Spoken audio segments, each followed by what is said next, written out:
Bang, bang. We're back. Bill is the third guest ever to come on Off the Chain twice. Welcome. Thanks, man. Thanks for having me again. For sure. All right.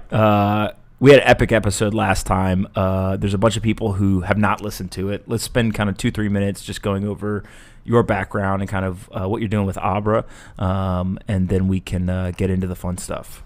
Sure. So I'm a longtime technology, payments, banking guy. I've been doing this for almost 30 years. Was doing crypto when crypto meant cryptography, not cryptocurrency. I was at the CIA developing secure messaging systems back in the late 80s, still a Soviet Union.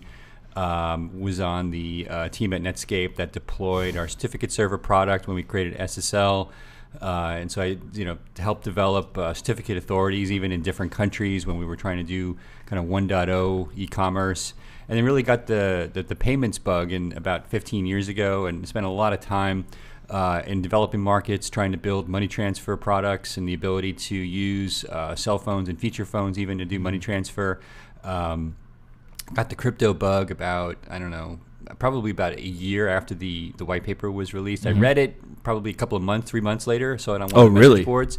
Didn't quite appreciate how, I knew that they had tried to solve the double spend problem, which I thought was huge.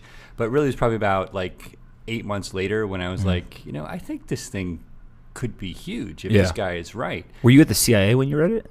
No, the CIA was in the late 80s. I mean, this is a long time ago. Yeah, just making sure. Because I'm going to ask if you thought the CIA created Bitcoin. No, I don't. I don't think the CIA has smart enough people to have created Bitcoin. I actually am very convinced that Bitcoin was not created by an academic. We can save that for another time. I think there's too much practicality in what was done, and anyway, another time. But so the last kind of 8 years or so, I've really been super hardcore in Bitcoin. Was mining on a laptop. I think in the very early days, I managed to get a bunch of Bitcoin that way, and then obviously it was on all of the early exchanges, and I gave the first TED Talk in Bitcoin in 2012. I think it was at $2 or $3, and that was a huge run up, by the way. What was the reception to the TED Talk? Oh, a lot of people were like, I don't really understand exactly what you're talking about, but the idea that you can basically have a bit, I kind of likened it to BitTorrent, where you basically didn't have to trust anyone. That was the way that I could come up with of explaining a decentralized system. Was like, hey, you can't shut BitTorrent down, and you probably can't shut Bitcoin down. And it was very early then, so the reality is you probably could. But the theory is that because it's decentralized, you can't shut it down, and tried to explain it. And there's a mix at TED in those days between the young and the old in particular. I think it was way out there for them. But hey, look, the talk is out there and it still gets a lot of views, and there are way better introductions now. 7 years later, you look pretty smart now. Yeah, well, I get a lot of people come back to me now and said, I can't believe that you had the foresight to actually even want to give that talk 7 years ago. And I said, for me, it was just interesting technology, really. It was about 2 years later after that talk that I had the idea for even using it to replace traditional banking systems. When I really dug in and understood Multisig and some of the other technologies that were coming, I was starting to dig into Ethereum and the idea of having Turing complete smart contracts, and that all came later. I was just enamored with the idea that you could have decentralized money and solve the double spend problem, which I was following DigiCash when I was at Netscape because we had a relationship with DigiCash, and obviously the downside of DigiCash was you had to trust DigiCash. But the idea of using cryptographic techniques to create money was very compelling. But why bother if you have to trust someone, right, to actually create the money?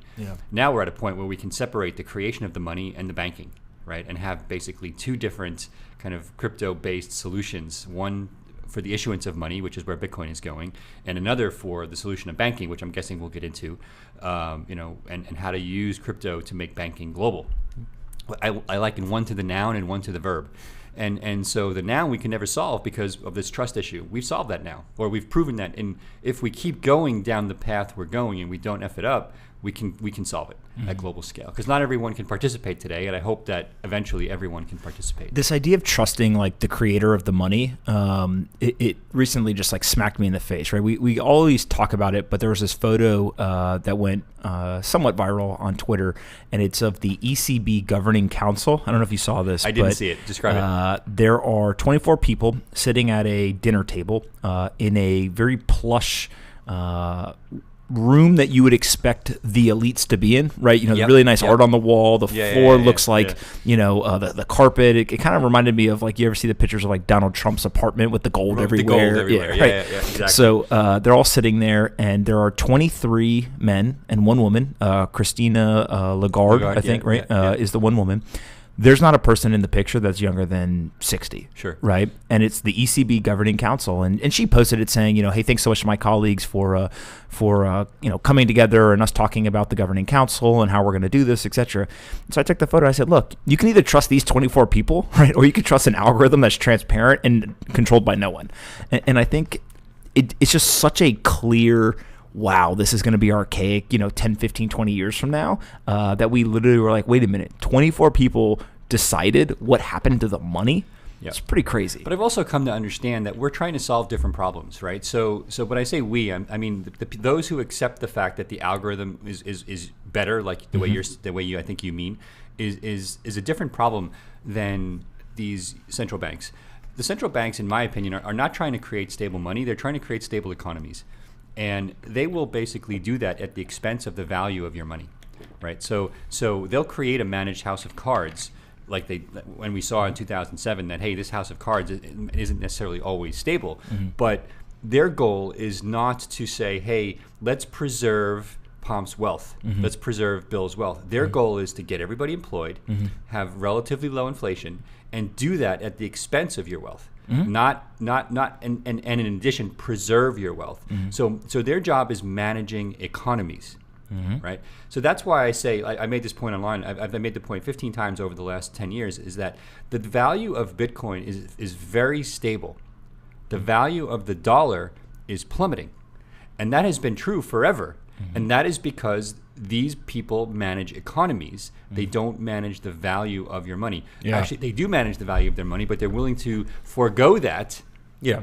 Right? Well, they're willing in order to create a managed economy. Yeah, there's almost, in their eyes, there's a sliding scale. The more that you devalue over a long period of time, then the more you can control the economy. That's right. Right. And the expansion and contraction of the money supply and kind of the way that the system is set up is they really fear the market corrections.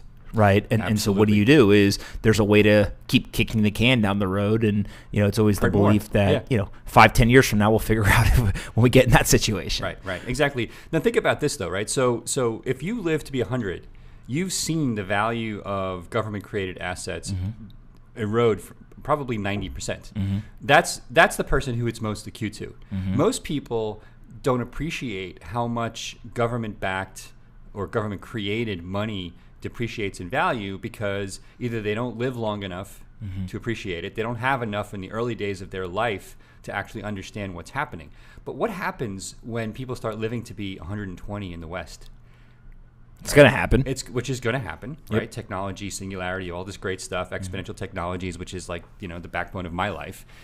All of a sudden, it's going to matter that the value of your assets is being eroded, right? Independent of your investments. I mean, if you think, since 1913, we're sitting in 2019, you're talking a 98% decrease in purchasing power of the U.S. dollar. Absolutely. Right? Yeah.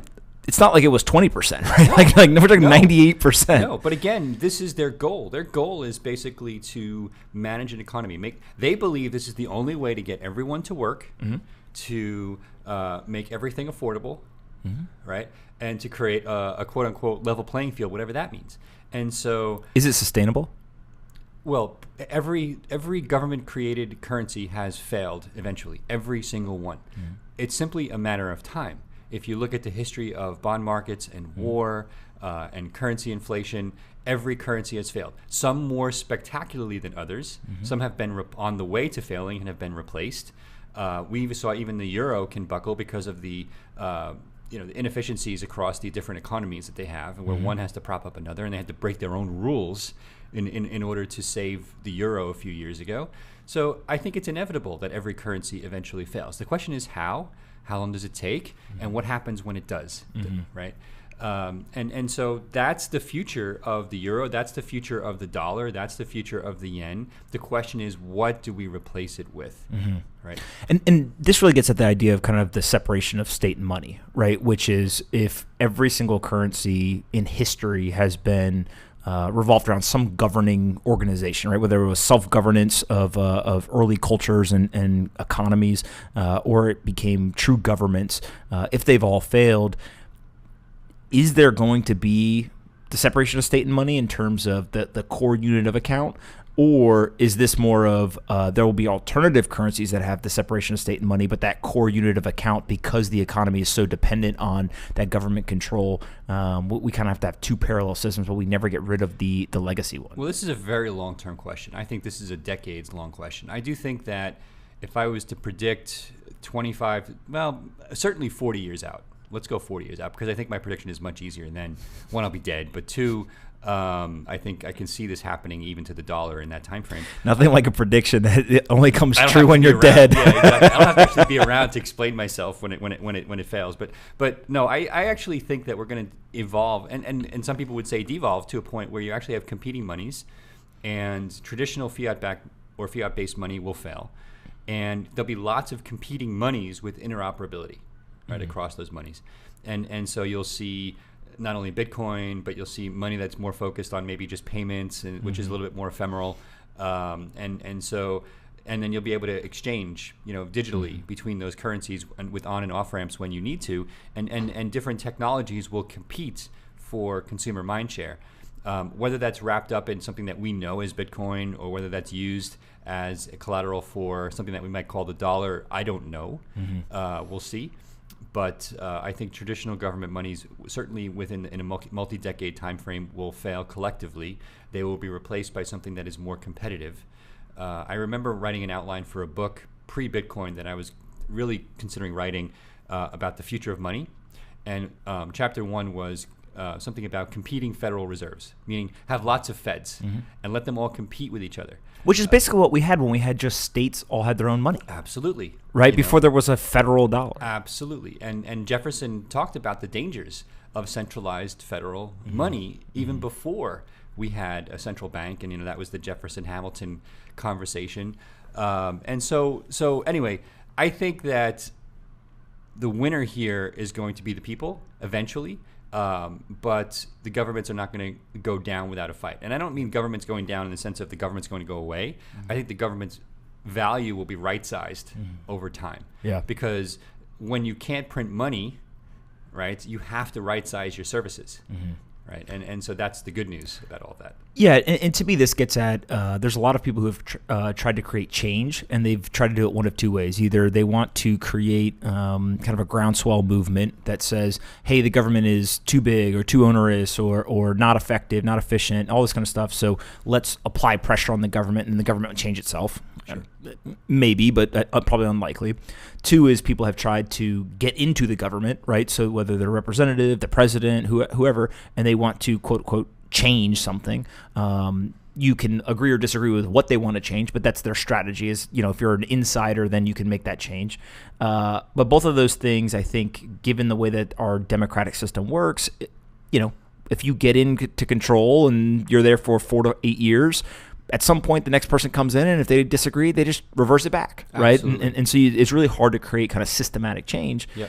Here, what we're talking about is you actually go to the crux of the entire system, and you say, we are going to change this from the ground up, but we're going to do it in a way where the government, one, can't stop it, but two is you have a whole network of people who buy into the idea that in order to change a whole bunch of things in society and the economy, you actually have to change the system, right? And people basically opt out of one system into the alternative system, but it's an individual choice to do that rather than it be a government-led type initiative. Totally. Now, I'm also a big believer that history leaves clues. So there's a path that's likely to happen. And if you travel the world like I do, I go to the Philippines, Mexico, Argentina, Venezuela, and I go to these places. And when you talk to people who are older, They've lived that history. You don't need to go read about it. You can just talk to them. They understand. They've lived through multiple currency devaluations or multiple currency creations in the case of like Argentina or Venezuela or Zimbabwe, right, or whatever. And these people generally believe that whatever their government creates next is going to fail anyway eventually, right? So they say, yeah, I'll just use a dollar if I can because it's just going to take longer to fail. Like they don't think that the dollar is a great currency. They think that the US dollar is a better, like, let's call it shitcoin, government-backed shitcoin, than all of the others. Right, and may take longer, so that in their lifetime it's less likely to fail. But in someone's lifetime, it is going to fail, and that's the difference. And I think that history has shown us that you can print your way out of short-term problems, but long-term, right? Different ballgame. It's a different ballgame. Yeah. What how does banking fit into all this?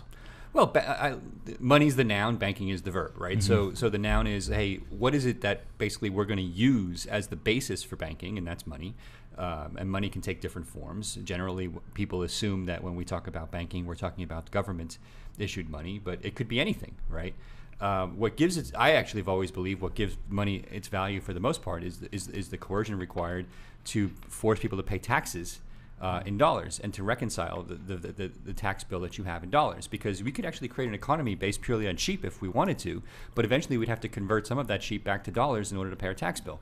Now, I've talked about this with many economists, and they think I'm full of crap when I talk about this because of the power. Sorry, a lot of people who think the economists are full of crap. Yeah, well, luckily more people are coming around to our perspective.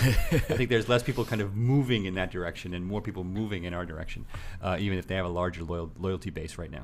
But over time, like I said, I think that you're going to see this understanding that competition is better, that more types of money is better, and you're going to see a banking system evolved with a new stack. Back to your question, right? And the new stack is going to be crypto-based, right? And what does that mean? Crypto-based? Like, what does that actually mean? Well, let me give you a general terms, and then we can put it in Abra terms, right? So everybody's seen lately the announcement of the Apple Card. I've been testing that. It's a really cool product. I love how it's integrated with mobile. There was an announcement this week when we're recording this with Citi partnering with Google for them to get into banking, checking. Now, what's interesting about that is that two things, in my opinion. One is crypto specific, but one is every major tech company is going to get into banking in some way. I agree with that. And they'll do it for specific to their audience. The way Apple did it and the way Google did it should be very indicative to somebody paying attention of how their user bases are different, right? Apple focused on very high-end experience around a titanium-looking card with a really high spending limit that only focused on integration with Apple Pay in a very high-quality way that would focus on the probably more of the wealthy and user. Its credit. And its credit, and on the back, it's a big silver Goldman Sachs on the logo, right? So that should all tell you about who they're catering to with that product. Google's announcement focused more on the DDA, the actual savings account, which really I think should tell you that their user base in the US is a little bit more kind of straight up middle class, and they want to tie that Android phone to that account. Now, when I look at both of those announcements, the company that I think should be most worried on the planet about those announcements, in my opinion, is Samsung, because Samsung actually is the one that actually competes the most with Google for mindshare, right? Because it's the Pixel versus, it's not really people making a decision about Apple versus a Galaxy. It's usually a Galaxy versus a Pixel. Yeah, it's like Apple has what I think it's like 14% market share or something. Google has, or Android has 80+%. And so once you get into the bucket of I'm going to buy an Android, then it's which phone do I go buy? Yeah. Exactly. It's Apple's focus is experience and margin, right? They put a margin on their experience and then they don't budge from that target. Whereas in the case of Samsung, there's like, hey, our market globally is wildly fragmented, meaning we have a massive customer base in every country. Yep. We can't do easily what Google just did and have it actually solve a problem for us because we have to deal with 75 countries. Am I going to put 75 banking partners in place in 75 countries to create savings accounts? Yeah. I could, but if I had a single solution that actually did that for me, that would be really interesting. Well, that's what crypto does for us. You could actually create the equivalent of DDAs using smart contracts, right, that solve the same problem where the legal issues become one of crypto custody versus traditional banking. We've even shown through some of your other guests that we can actually pay interest on those accounts. Yeah. Right. So this is where I think Abra's going. So let's talk a little bit about what you've built so far, and then we can talk about kind of the future. Sure. Describe kind of what was the original idea for the company. So the original idea came when I was looking at the money transfer space, where I was spending a lot of time. I'd created a nonprofit in Haiti after the earthquake. They were literally helicoptering money into It's the crazy. island. Have you seen the pictures of it? I was there, dude. It is fucking wild. It was wild, right? And so it's like pallets of cash just coming in through helicopters. Picture a helicopter. Like in Vietnam, old Vietnam videos, that would be bringing in supplies. Mm-hmm. Those supplies, like with huge crates, in this case, that's money, right? Because Western Union outlets were destroyed, banks were destroyed, but the island gets, or that half of the island of Haiti, gets 30% plus of its GDP from taxi drivers in the U.S., from other people working in cleaning and other kind of service-oriented jobs in the U.S. 30%. So one, you had everything was destroyed, plus the money couldn't come in because we couldn't pay it out. Yep, the infrastructure wasn't there. Anyway, so I spent a lot of time in the money transfer space in Haiti, Mexico. Is that considered money transferring when they helicopter the money in? It certainly is. I remember that's how I actually met a lot of friends that I have today from the State Department who were working with the Army to help solve this problem. And you want to talk about centralized, it's the money. I mean, my God, it was. So the one other story that I have that's similar to this is after Hurricane Katrina in Louisiana, some of the guys I was in the military with, they got called to go down there, and they thought, we're going to go pull people out of their homes and kind of the things you would expect that the military shows up in those scenarios.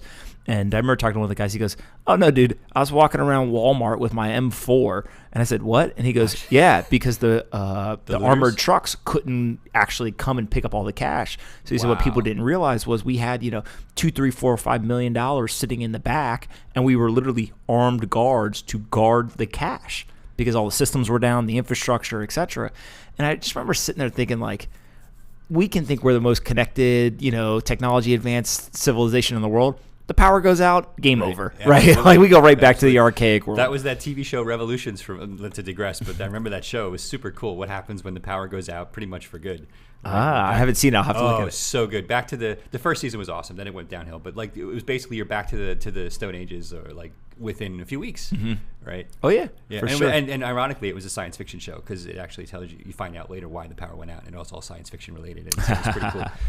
Anyway, okay, so today Abra is a super easy to use global crypto wallet that allows you to store dozens of different cryptocurrencies. In the US, you can use your bank account to add money to the app. This week we announced that we dramatically increased our banking limits, so I think you can do something like $4,000 a transaction and like $8,000 a week in deposits.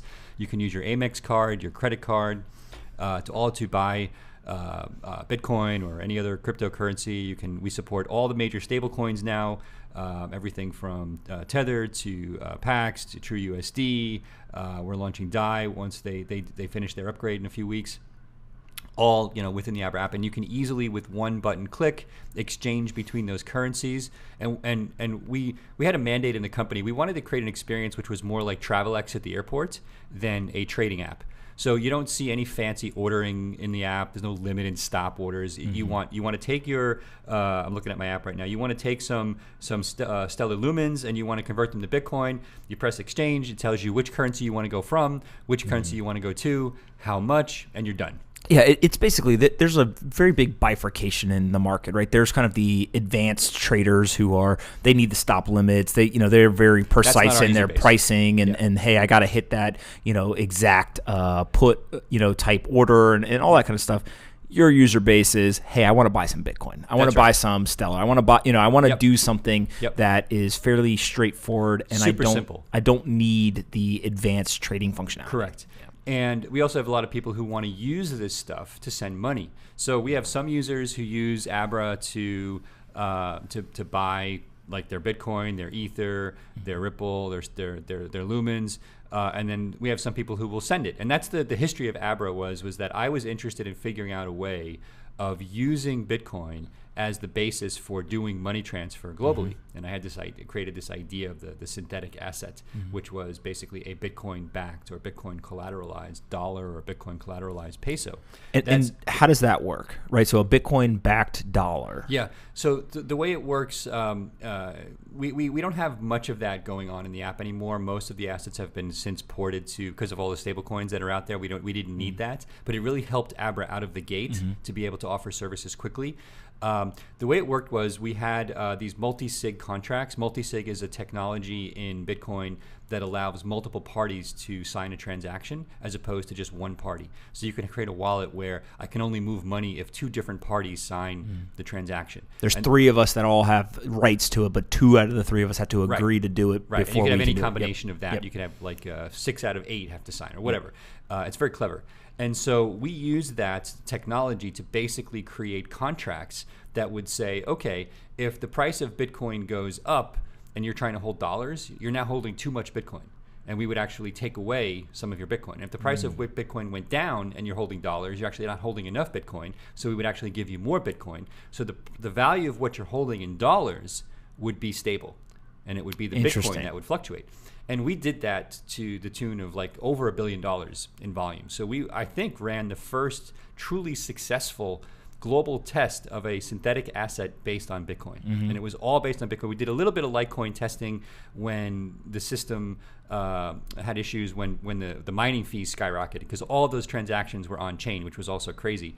And Litecoin helped us with that, because when the mining fees for multi-sig transactions hit $40, they were only a couple of dollars with Litecoin. And Litecoin is more or less the same thing when it comes to multi-sig and the scripting languages. So basically you're using Bitcoin rails to transfer dollars. That's right. Is a way to look at it. That's right. And that for us was originally meant to solve a money transfer use case, back to your original question. And we've since kind of morphed this into a really long-term banking play, where the first use case was about investing. So users in the US are able to buy crypto. There's about 60 currencies in the app, cryptocurrencies. And then outside the US, we have a stock investing feature. We're actually going to become a broker-dealer now in the US. So next year you'll be able to do that in the US. You'll be able to buy stocks, and you can basically load your money in the Philippines in pesos, for example, and convert that to crypto. You can convert it to Apple shares, you can convert it to Google shares, or you can convert it to Monero. Right, and you can take your Monero and convert that back to pesos, or you can take your Monero and convert it to Apple shares. Right, so we want to bring those capabilities to the U.S. and have a global app that does all of that. And then the next steps for us will really push us more and more towards being that global bank. More payments capabilities, more money transfer capabilities. We try not to do anything that's not global. In other words, if I enable you, Pomp, to transfer money to somebody here in New York, you should also be able to transfer money in our app to the UK, to Germany, to France, to Australia. To anybody. To anybody, right? And we have lots of users who figured that out in the app today. We want to make that way easier for people who really aren't necessarily into crypto, but take advantage of the crypto. Back to the point about Google versus Samsung. Google is going to have to repeat that partnership in 100 countries in order to match their user base globally. Yep. We can do that out of the gate with crypto and not have to put those partnerships in place, except the rails to get money out of the existing system. Yeah, and what you're really talking about here is all of the regulation, right? This is probably one of the most misunderstood things by people who are just coming into the ecosystem is there are two separate systems, right? There's the fiat banking world and kind of the fiat financial system, and then there is the crypto native system. Yep. And really where the regulations become onerous, it's not in either one of those separate systems. It's when you try to go between them. That's right. So you want to take US dollars and turn it into Bitcoin, regulators, what are you doing, right? And you're going to have a lot of hurdles to jump over. Or reverse, I want to take Bitcoin and go into dollars, what are you doing? A lot of hurdles. But if you, for example, mine Bitcoin and then want to use it within a crypto native system and you don't ever want to go from Bitcoin to back to the legacy world, it's actually not that onerous, right? We get a lot of it's users pretty doing easy. That. Yeah. We have over 50% of our deposits right now are crypto. The rest are people coming in through the banking system, and we're committed to both. Now, at scale, more people will probably come in upfront through the banking system, but we're giving people crypto rails now because we have a lot of awareness for what we're doing in the crypto space. But we need to grow Abra, right? And so the way to do that is to go to every country in the world and actually say, all right, I'm going to make it easy for you to get money out of your bank account. Or like we're doing, for example, in the Philippines, we've made it easy for you to go from cash to Bitcoin. We run the most successful in-country cash network in the world for converting pesos to Bitcoin. How does it work? You walk into any 7-Eleven or any pawn shop or any remittance outlet in the country, and you basically say, hey, I want to load pesos into my Abra app. Unbeknownst to you, what you're actually doing is buying Bitcoin. Right? And then those Bitcoin are basically converted into whatever you want to hold on the phone using the process I described before. Yep. And we've done that with... And that's a process and user experience that they're used to doing. They're used to doing it because they do it for remittances, they do it for bill payments. It's just very common in the country to deal with cash. And so because all of these stores have Abra signs in them, the awareness for Abra in the Philippines is very, very high. And so what we've realized is from a marketing perspective, there's actually an advantage to being able to provide those ramps because it helps you to, at the same time, to create brand awareness if you're solving specific problems. So we have people in the Philippines who are doing that just to invest in Bitcoin. We have people who are doing that to send money. We have people who are doing that to bypass the banking system. There's all myriad reasons why people are taking their cash, walking into a 7-Eleven and converting it to Bitcoin.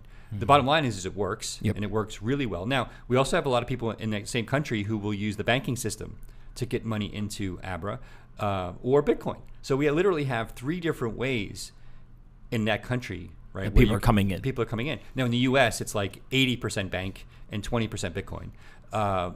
But they could come in via cash if they have a friend who they want to hand cash to who owns Bitcoin. And we have people who tell me that they do that as well.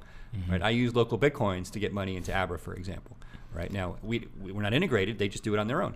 And so once people get money in, where do you think this goes, right? So you've kind of built some functionality now that it's very obvious in terms of the value that it brings. But how does this evolve over time? Yeah, I think Abra evolves to become the killer banking play globally. I think what happens here... That is a bold statement. Yeah, I love it. This is why I love talking to Bill. Yeah, so I look at what's happening right now with the likes of Apple Pay, Google's announcement, all the challenger banks out there. I've got a list that I track of about 100 challenger banks. I mean, there's a lot of companies trying to kill banks or change banking. All of the technologists are assaulting Wall Street. Yeah, but all these banking plays are basically doing the same thing as the banks themselves. They're partnering with banks. They're using the same core banking systems. They just operate faster because they're startups. They're limber. They're more nimble. They have streamlined compliance systems. It's all basically about, in my opinion at least, better user experience, slicker design. That's right. Some kind of marketing gimmick on the front end to incentivize you to come in, and things that are used to incentivize growth, but in the steady state are unsustainable, right? Yeah. Really high interest rates and all that kind of stuff. And that's not what I mean. I mean, if you want software to eat banking, it's got to do it from the inside out, not just from the outside in. Right now, we're focused on the outside in. I want to do it from the inside out, which basically says, let's build crypto-based rails so that every service we launch can be global. I can do deposits. I can do interest payments. I can do lending. I can do even card payments, all basically using crypto rails in a way that makes it easy and transparent to the average user. So whether I'm sending dollars in the US to pounds in the UK, or making a pound-based card payment, or using those pounds to buy crypto, it's all basically using a single global system that is perfectly legal in every country, provides the rails to get in and out of that system. Right? So this is where Abra is laying the foundations to build that global bank now. Right? And we want people who we want to make it useful as we go, right? So everybody who uses Abra to buy crypto today doesn't necessarily do it because they believe in the long-term vision. Of course. They're doing it because it makes it easy to buy crypto today, get the money in and out of my bank account, send money if I have to send money to somebody else, and we're going to keep adding value along the way, even try to get to profitability in the next step, but continue building on that vision to become a massive global bank. All right, so a couple of tangentially related things that I'm genuinely interested in your thoughts. First is when I was at Facebook, one of the things that we probably underestimated our advantage, but since I've left has become very apparent to me, is a company like Facebook has now they're probably over 80 million small, medium-sized businesses, so these SMBs. Absolutely. And so if you think of them as kind of like retailers, right? If you were to roll out a point of sale system or some sort of payments type product, it's really a marketplace, right? You've got users who are the payers or the purchasers in that transaction, and then you've got people who can receive it. I think a lot of the technology companies focus on the consumer, right? Like that purchaser, having the user base of the businesses already there and being able to incentivize them to adopt and things like that can be helpful. Do you think that in order for kind of this global crypto-based banking system that you're talking about, do you think that it's dependent on the adoption by the retailer, or do you think that you get the consumers are demanding it, and then the retailers are basically forced to start accepting it? Sure. Okay, let's break that down. So let's talk about the existing systems, then talk about Facebook, and then I think it's really going. Today, the existing solutions assume that the banking rails are in place, right? Card networks basically assume, by and large, that the network, the social network of connecting consumers to each other, connecting consumers to merchants, is facilitated by the banks, and they act as a network that connects the dots, like the internet is a network of networks. That's what the internet is. Card networks are a network of networks where the networks are the banks. Mm-hmm. Okay, it doesn't have to be that way. Facebook has just showed us that, right? So the next step is to say, can we keep the card networks in place, right? And replace the banks with something else. I actually think if it was just as easy to settle with a stable coin, the card networks would gladly do it. What do they care? As a matter of fact, the more middlemen they can eliminate in the transaction, the better for them, right? So that's going to happen, in my opinion, right? Especially in places where they have less, the banks have less power within the big four networks globally. So expect that to happen internationally in the next 24 months. I would bet any amount of money you start to see stablecoin-based settlement for card products, which completely bypass the banks. Now, let's relate that to the networks themselves. Well, the networks are the ones most threatened by the social networks getting into payments, right? Because they're the ones that actually have created, via brute force, the social network fabric that enables payments to happen today. Facebook did it in less than 10 years, right, at a fraction of the cost in today's dollars, and can basically overlay payments on that. They have distribution. Absolutely. Between consumers and consumers, which is the Libra vision, or business and consumers, right, which they can easily do with their money transfer licenses. And they're starting to do this kind of like, the thing about Facebook specifically that's pretty interesting is they actually have two plays in the payment space. They have the crypto play, which is Libra and the Calibra wallet, et cetera. Right. And then they recently have started touting more and more the Facebook Pay, which is send fiat money in the regular world, kind of legacy world, across all of our apps and products. Sure. That's the short-term practical way to make money using the it's like a long-term strategy and a short-term strategy. Right. Now, they could have easily built Libra, by the way, using that model, right? But I actually think it's interesting that they chose to take a much more complex approach, which long-term separates, again, that noun from the verb to say, okay, let's separate the money from the actual banking services we want to provide. I think that they made it way too complicated for themselves, and they could have made it much easier out of the gate, but whatever. I do think that if I'm Visa, MasterCard, Amex a little less so because they're closed loop, but if I'm looking at this whole universe, the company that's probably scares me the most right now is Facebook.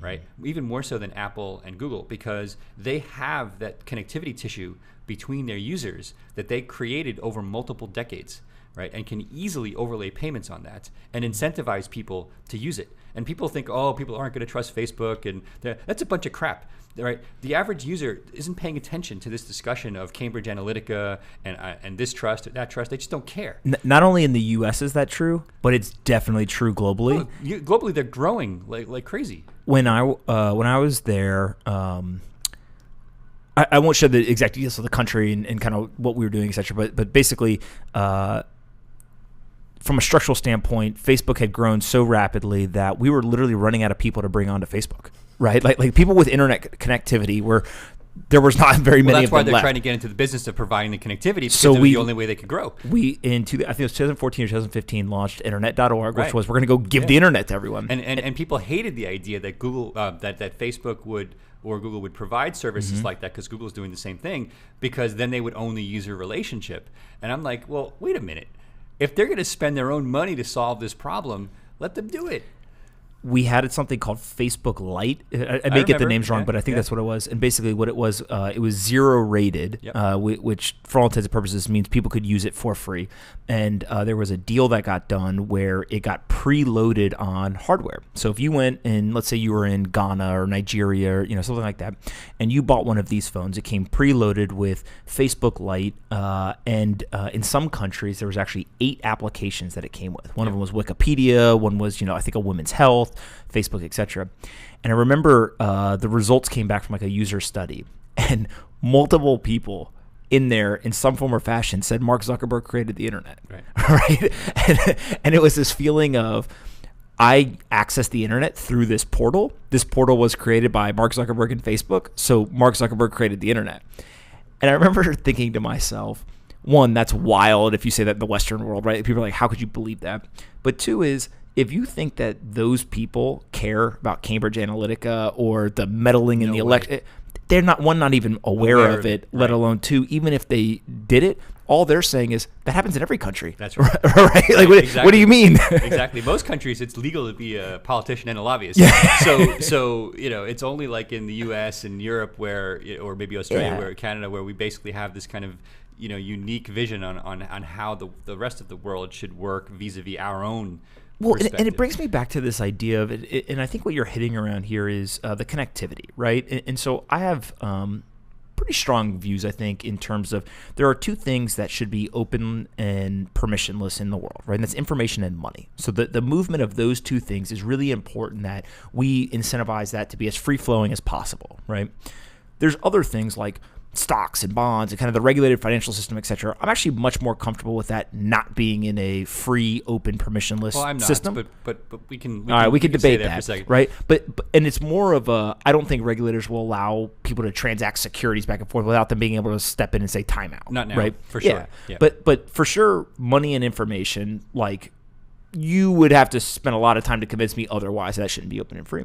Well, Facebook solved the information one. Mm-hmm. Right. And it basically said, look, now is it truly open and permissionless? No, but it's probably the best thing we have so far. Absolutely. Right. In terms of staying connected to people around the world, communicating in multiple formats, in different multimedia, formats, et cetera. And so why can't they do money? Right. It's not that big of a change. Absolutely. If you're on Facebook Messenger and I send you a message versus I press a button, I send you money. Yeah, there's a little bit of difference there, but it's not much. Right. The difference between Facebook and Visa is Visa connects to the banks, and Facebook is basically going to just connect to a stored value, whether that stored value is Libra or something they create that's centralized. Ultimately, it's going to work. Or Bitcoin. Absolutely.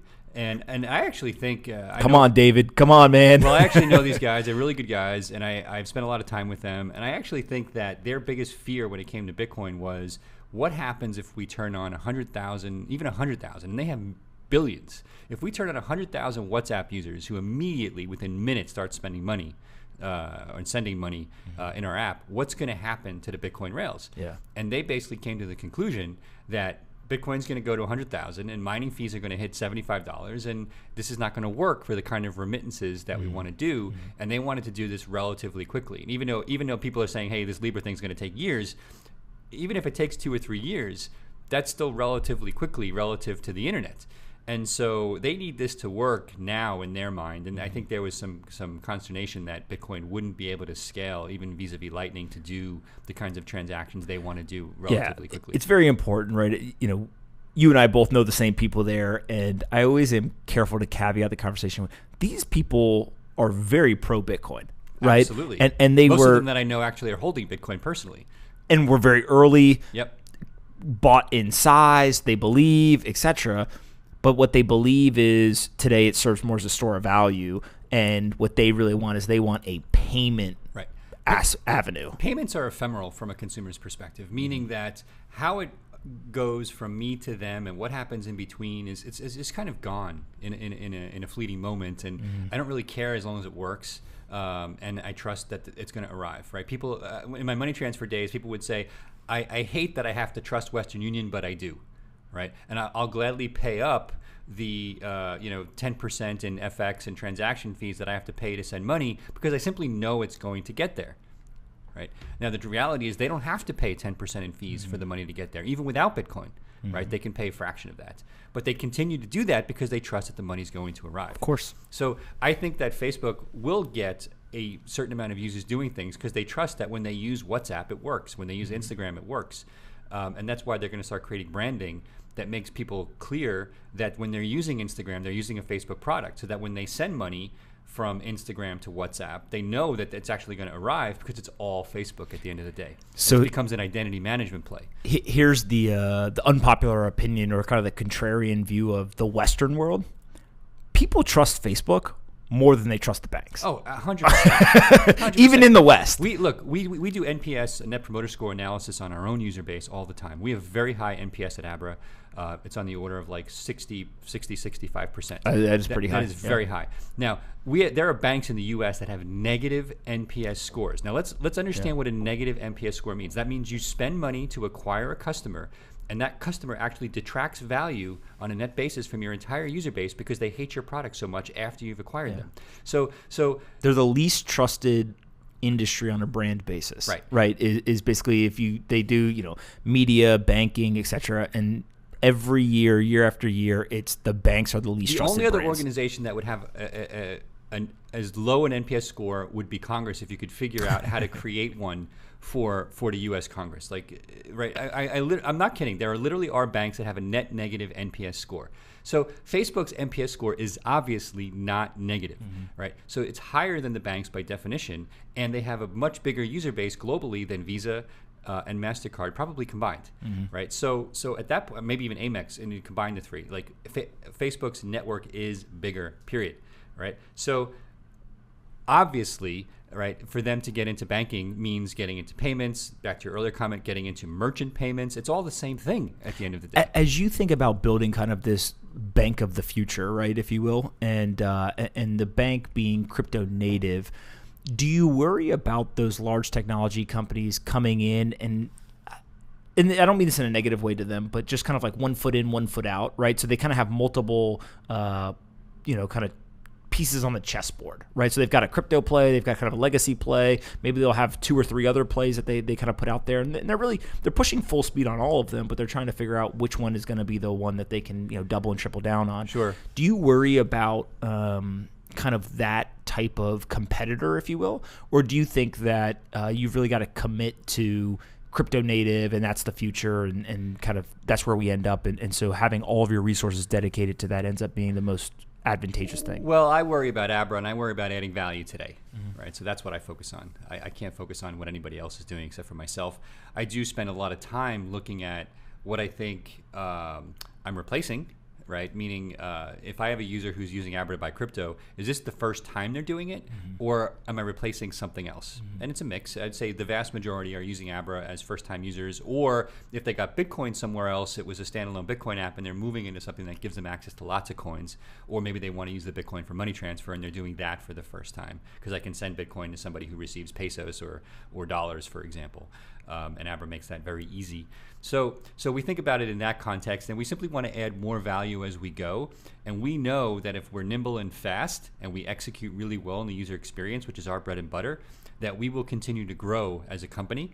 And that's what I focus on. I can't spend my time worrying about what 17 other companies are doing to execute, because our history has already shown us that when we execute well, the users will actually use the product, and more importantly, they'll talk about it to their friends without me having to pay them oodles of dollars to talk about it. Well, and part of this user experience advantage, if you will, right, is for those that have not built technology products before, one of the cheap tricks, if you will, if you want to increase growth, increase engagement, etc., you can do simple things like make the page load faster, right? like people don't think about it, but there's test after test, companies I've worked at, companies I've built, and obviously companies we've invested in, where if the page loads in 2 seconds versus half a second, the half a second can drive much more engagement, much more growth, etc.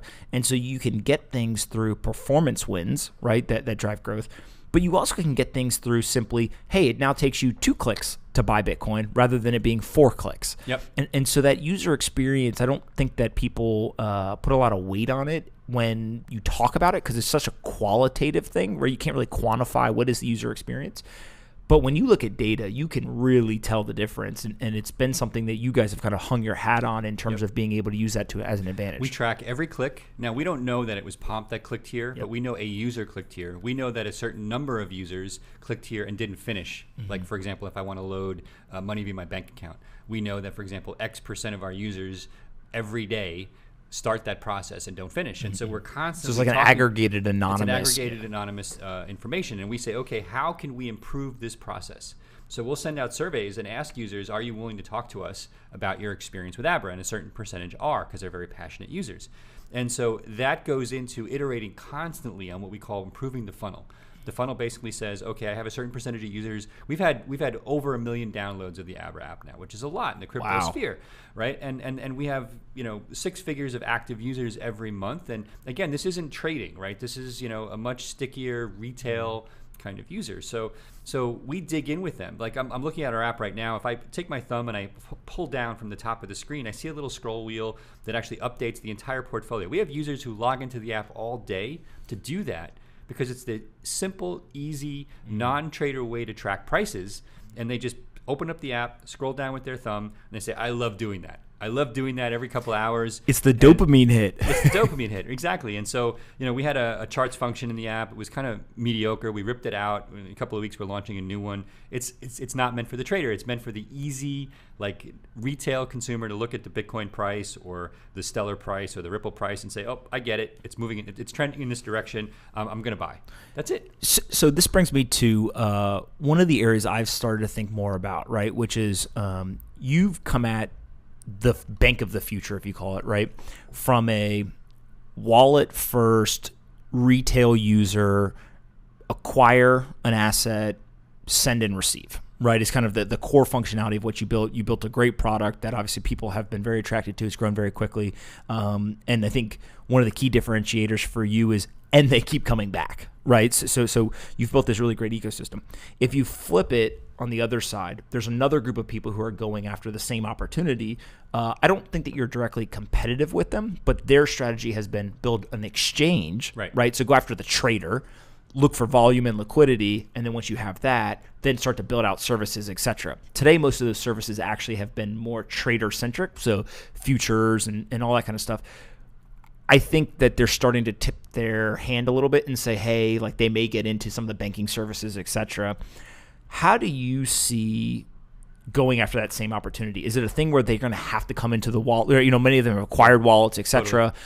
Or is it something where a wallet, you then expect over the future, you can add some of that more trader-centric type functionality and it gets you to the same kind of end result? That's a great question. So let me, my perspective on this was 5 years ago, I had thought about building an exchange.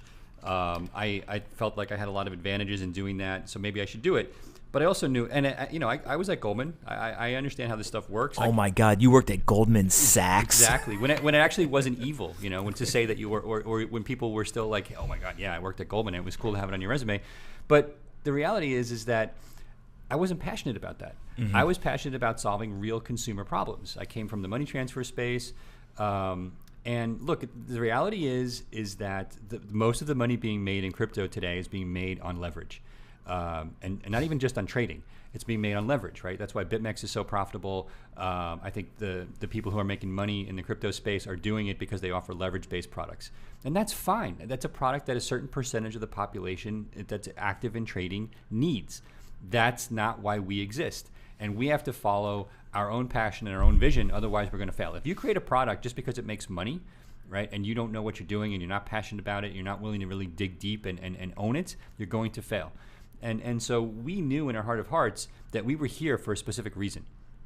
And then now, that having been said, we also believe that a lot of those exchange-based services are going to become commoditized over time. I think Coinbase raised their prices this summer. That's an anomaly in my opinion. There's so many exchanges out there that over time, right, there's going to have to be consolidation and there's going to have to be price competition because they all have the same APIs. They all have more or less the same prices. They all use the same stable coins. With the exception of maybe Binance, they all offer this wide breadth of tokens where Binance just will offer anything, which is really interesting perspective. But anyway, it becomes a commodity and the stack has to change and the stack has to evolve. And the stack evolves to look like a crypto-specific banking stack where, in my opinion, the crypto becomes what I call TCP/IP for money. So for the viewers who don't know what that means is that when you use Netflix today, you're actually using this networking technology whose complexity is completely hidden to you as a consumer. There's another way to watch videos besides the way you're doing it. You can actually write a little code, create a TCP/IP socket, download individual packets of information and recreate the video. Now, that's insane. Nobody would do that, but you could, right? So Abra is basically creating that Netflix-like user experience to hide that complexity of the crypto, to recreate an entirely new banking stack that's relevant for the next generation of Snapchat users, of people who don't understand why we even had bank branches in the first place, but also think globally, right? And so that's how this is going to evolve, in my opinion, over time. And the exchanges will have a place in that system. They become more like the Goldmans of the world, where they're providing the equivalent of the repo and those money market accounts, services that we need to run our crypto banking system. So they're laying the foundations for that today, and it's very important. Abra can't function without those exchanges, OTC desks, and everybody playing their part in creating a liquid crypto environment. We're simply saying the next evolution is to create a stack for banking that the retail consumer can use that hides that complexity. Just like you don't understand the complexity as the average banking customer of what happens in overnight repo markets and money markets and how the bank's doing fractional reserve banking and all that great stuff that has to happen for the existing system to work, right? So long answer to your question, but the bottom line is that those exchange rails become the backbone of a next generation banking system, and Abra wants to be the retail component to that banking system and offer the deposit products, the lending products, the payment products with a high quality mobile user experience that people are going to want globally. Yeah, to me it is, you've taken a strategy where if you own the end user, right, you have a lot of advantages, and it's because they trust your brand. That's right. They trust that when I press this button on the mobile app, it does what I want it to do, right? My assets are secure, and there's an element in crypto that we haven't seen it play out yet, but I think a lot about, talk to our founders, which is doing things today that are short-term focused will hurt you in the long run, right? And so gouging people on fees, right? All this kind of stuff, because it's all around the brand and the way people talk about you, etc. But if you take a really long-term view, 20-year view, and you say, look, we're going to do things the right way, and we're going to make sure that, we have your best interest at heart, and we really align what we do with what you do, what you find is that's not a marketing message, right? It's not like you go, slap that on a pitch deck or on a billboard, and everyone's like, oh yeah, of course. Every company says it, but if you actually do it over a long period of time, you separate yourself, right? Because every other company succumbs to doing the things for the short term around profitability or revenue or whatever it is. And so to me, that is much easier to do when you have the direct relationship with the user than it is if you're the behind the scene rails, or you've got an exchange and then you are simply just trying to add more functionality, etc. And so it'll be very interesting to see how this plays out, because I don't think a lot of people are thinking that way right now, but the people they can who if do they don't have the users. Well, that's right. a great point. So we split test products all the time, right? So we have users who are getting new features that other users don't see. We do surveys every day, but it's not the same user base every day. That would get annoying. And so we can mix it up now because, and Facebook does this to the tune of millions of users, right? We can't do that. We don't have millions. Millions. We were experts. Right. So we do the same thing, but we do it from a slightly smaller perspective. We'll split test with hundreds or thousands of users and then deploy relatively quickly if we think something's working, or pull back if we think something's detracting. For those that don't know this, this kind of A/B testing or split testing, it sounds like an easy concept, right? It's very hard. Which is simply, hey, Bill is a user, I'm a user. The product shows, me experience A and Bill experience B, and then it sees what we do, and they're optimizing for us to click a button, right? And if I click the button and Bill doesn't, and enough people follow my lead and not Bill's, then eventually they ship to 100% of the user base the button I saw versus the differentiated button that Bill saw. But when I was at Facebook, we would do things like, if you just take one button, right? Are the edges rounded or squared? Yep. What's the color? What's the font? Is the font underlined? Is there a shadow? Is it not, right? Is there, how much space is between the letters in the top of the button and the bottom of the button? What is the shade of green and blue? And all of these variables, and there was literally custom built infrastructure internally where you could basically put all the variables in, and then because they had so much traffic, they would show all the different variables, and eventually, 2-3 days later, you would get, okay, here's the results. Right. And this combination of no shadow, square edge, this shade of green with this font, this underline, whatever gets the most clicks. So we've even done that level of testing with our acquisition marketing. So when you're putting a paid message on social media, for example, on Twitter or on Facebook, that's how we have acquired some of our users, and we'll test different messages at the same time. And then those sites are really good at giving us feedback on the click-through rates we're getting on different messages. And then we can test not only the click-through rate, but the ultimate sign-up rate, meaning what expectations are we setting at the top of the funnel, and how are those expectations being met at the bottom of the funnel. We actually tested some advertising in the Philippines when we rolled out the stock features that we had talked about there.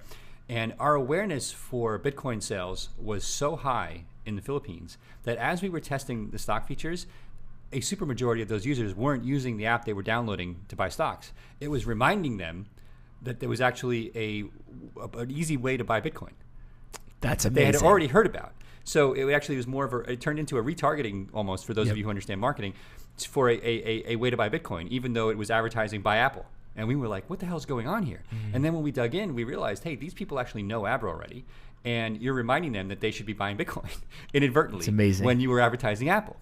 And so we said, okay, well, but that pointed to another problem, which was we have users who are aware of buying Bitcoin, who actually have never bought stocks before, who don't understand buying stocks, who don't even know what the letters ET and F mean.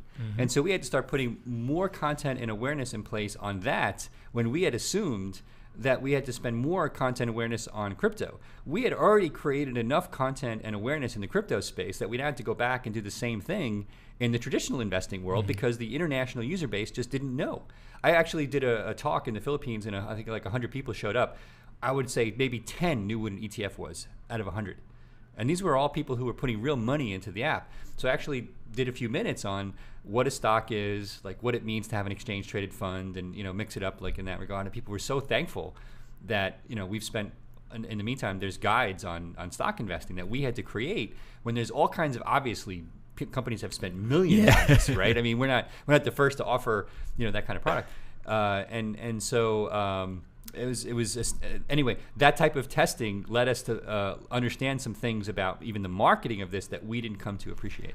It's one of my favorite parts about building products and growth work, etc., is the human kind of bias. And what you think is going to work, you're always surprised by what people... Unbelievably so. I mean, we're always wrong. And the only way to get right is to get out there and do it and quickly iterate and test. Now, it's frustrating because as a startup CEO, you want to basically spend $1 and put $1 into the machine and get exactly X out the other side of the machine. And you can't expect that realistically when you're creating a new product or a new company out of the gates. You have to be willing to test and iterate, and you have to set expectations that it takes time to do that.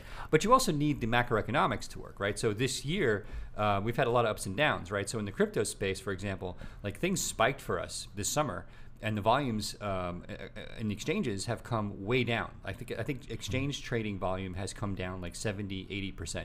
Now we're not since the summer, right? And so we're not an exchange, so we don't see the same exact gyrations. We do see peaks and valleys that follow price to some degree, and so all of that talk on marketing presupposes that the market itself is there. Yeah, right. For sure. You have to market a product that people do ultimately want or are going to use. Yeah, and what you're talking about is building a company is very scientific, right? I think a lot of people just think, oh, you create a product, throw it out in the world, and like cross your fingers, and it exploded.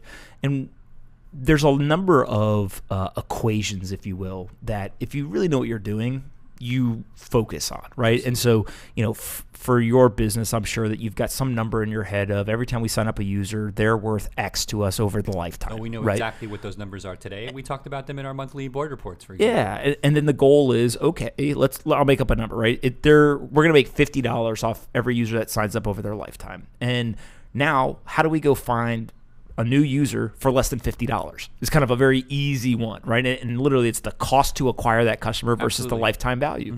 And so the part that always cracks me up is, there's a lot of people who are excited about building companies and all this stuff, and they come in and I really ask them, like, what is the science here, right? Like what are the important equations? How are you making progress against them, et cetera? And what I find is that people just don't know. But the second that they somebody teaches them or shows them, okay, here's 5 equations. You need to figure out these. And if you show them in a positive light or you've done the work to get them where they need to be, you'll raise as much money as you ever want, right? And because you built a machine. And when you build a machine, it does come down to that. Put $1 in, get 100 on the back end. A lot of people are interested in being a part of that. It's a big lesson for wannabe entrepreneurs is study the whole funnel process, soup to nuts. There are so many books out there about how to really address this really well. But what does it mean to acquire a customer? What does it mean to convert a customer? How do you manage the funnel? How do you manage unit economics? And if you can't do that well, you're never going to win as an entrepreneur. Or if you don't surround yourself with people that can do that well.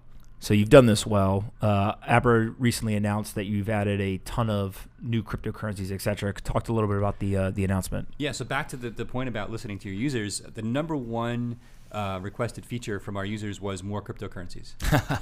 Just over and over again, more cryptocurrencies. Actually, higher limits was close to number one, but more cryptocurrencies was definitely number one. And you had how many before? I don't know. I think it was like 30. 30, okay. 30 or so. So we've added another 60 in the U.S.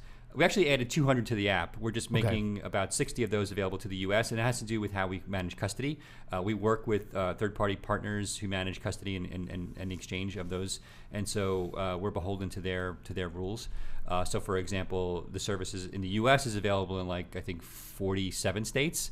And not in New York and a couple of other states. We're working on New York right now because our service providers don't have the bit license to do that. Yeah, New York is still, frankly, somehow, some way decided that they don't want their constituents to use this. It makes me crazy. sad as a former New Yorker and also an American, but it is what it is. We'll figure it out. Yeah. We'll do the work to get the license, either ourselves or our partner. We're working with them now. And eventually New Yorkers will have it. But by and large, we try to make every product available to every consumer in the world. There's 200 new cryptocurrencies in the app. About 60 of those are available in the U.S., and the rest will be made available to our international users in the coming days and weeks. Got it. Where can people get the app? So you go to abra.com is the easiest way. How'd you get that URL? It was hard. So that's actually pretty legit. Yeah, it was pretty legit. And what was hard was not paying what they originally wanted. I'm sure. For the URL. If I tell people what I paid, they were like, "How did you do that?" Because it was a company that actually had bought another company called Abra in a totally different space, and they weren't using the name anymore, so they really didn't want it. So I got kind of lucky, and then I actually had some friends at the company that bought it, and I actually was able to finagle my way in there to the CEO and kind of have a heart-to-heart to say, hey, you don't really need this. Come on. Yeah. And by the way, I'm trying to solve real global problems here, and you can really do good by giving this up. And by the way, I'll give you some money, but it's not going to move the needle, and you guys really feel good about having done this. And you can go back to the old employees from the old Abra and say, hey, look what we're doing with this. This is kind of cool. And they agreed. What a salesman! But by the way, that took 6 months. So to be clear, it wasn't a 4-minute conversation over a podcast. So you ready for this? I'm not going to say the URL because everyone will go bid on it. But there are multiple people who have bought URLs that they think I'll be interested in, whether they're around company names or whatever. They usually there's some kind of press article or something. They go and buy it and turn right around and email same day and say, do you want to buy this 5,000, 10,000?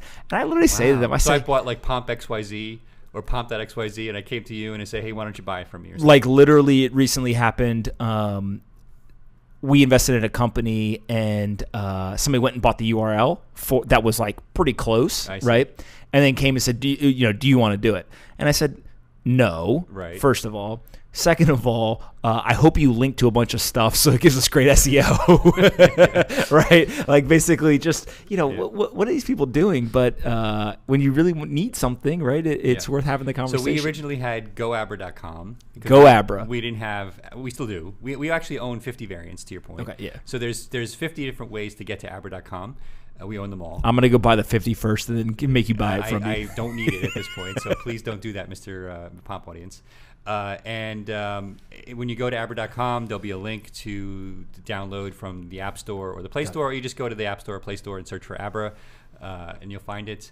And like I said, we get lots of downloads every day, and so please come join the family. Where'd the name come from? So that was a tough one. I went through a multi-month process. It's like naming a child. It is like naming a child. As a matter, this was harder. I actually came up with the names of my 3 boys much faster. That was my role. I actually named them since I didn't have to give birth to them. Both processes took multiple months. Yeah. My ex was gracious in letting me name the kids. Anyway, another story for another day. Abra was tough. So I love remember I was focused on money transfer and remittances. I had this idea for a better remittance app, ABRA. I was like, well, that works. That works really well. And at the time, my middle son was really into magic. He was into cardistry. You ever see people be able to do where they shuffle cards and they can actually hold cards 8 different ways in their hands at the same time? He could do that at 10, right? Because he's 16 now or 17, but he was, this was 5 years ago when I named the company. And it was like abracadabra, right? So there was a magical component to that. So he's going to love that. And so between the better remittance app and the idea of magic and the synthetic currency, to me was very much like magic. It was very simple. I love the idea of having a one syllable word that will work in multiple countries, right? That it works in an Arabic speaking country, in a Latin speaking country, in Germanic speaking countries. That's very hard too. I went through that at Netscape when we would launch new products and people couldn't say the product. Because we had a lot of people who were very, Mountain View centric, right? Not even East Bay centric, right? And then I'd go to Timbuktu and they'd be like, they couldn't say the product name. And so we did even testing of that where I would actually call up friends who I knew spoke a foreign language and say, do me a favor, say Abra. And I would listen to them say Abra. All right, thank you. And I'd hang up. I gotta go. What the hell is Bill's crazy idea now? Right, exactly. So naming a company is really hard. And the more passionate about it you are, the harder it is because the closer to it you are. And so we had a lot of debates about it. And I was on the fence myself. There was other names. I don't even remember them now, which is very telling. But one of my co-founders reminded me that there were other names that we were on the fence about. Change history, man. Abra was the name from day one, and you're ready to go with it. Yeah, we have a holding company that owns the shares, and it's called Plutus Financial. Plutus is the Greek god of wealth. And so I wanted a holding. I knew that would never be a consumer name, but I had to call the company something. And so we just kept it in place because it was easier not to change. We may change it to Abra later. But if you look at our terms of service, it actually says your terms of service are with Plutus Financial, which is actually an interesting name in and of itself. I love that. The Greek god of wealth. But Abra is the right product name for us. I love it. All right, man. Listen, I really appreciate you coming and doing this. You've got a very unique perspective, and I think you've been around obviously for a very long time. So the experience is well appreciated, and we'll have to do this again sometime in the future. You'll have to come back for time number 3. I want to be the first person to be on for a third time. So all right, don't give that up. Deal. All right, man. Pleasure to be here. Thanks for having me. Yeah, absolutely. All right.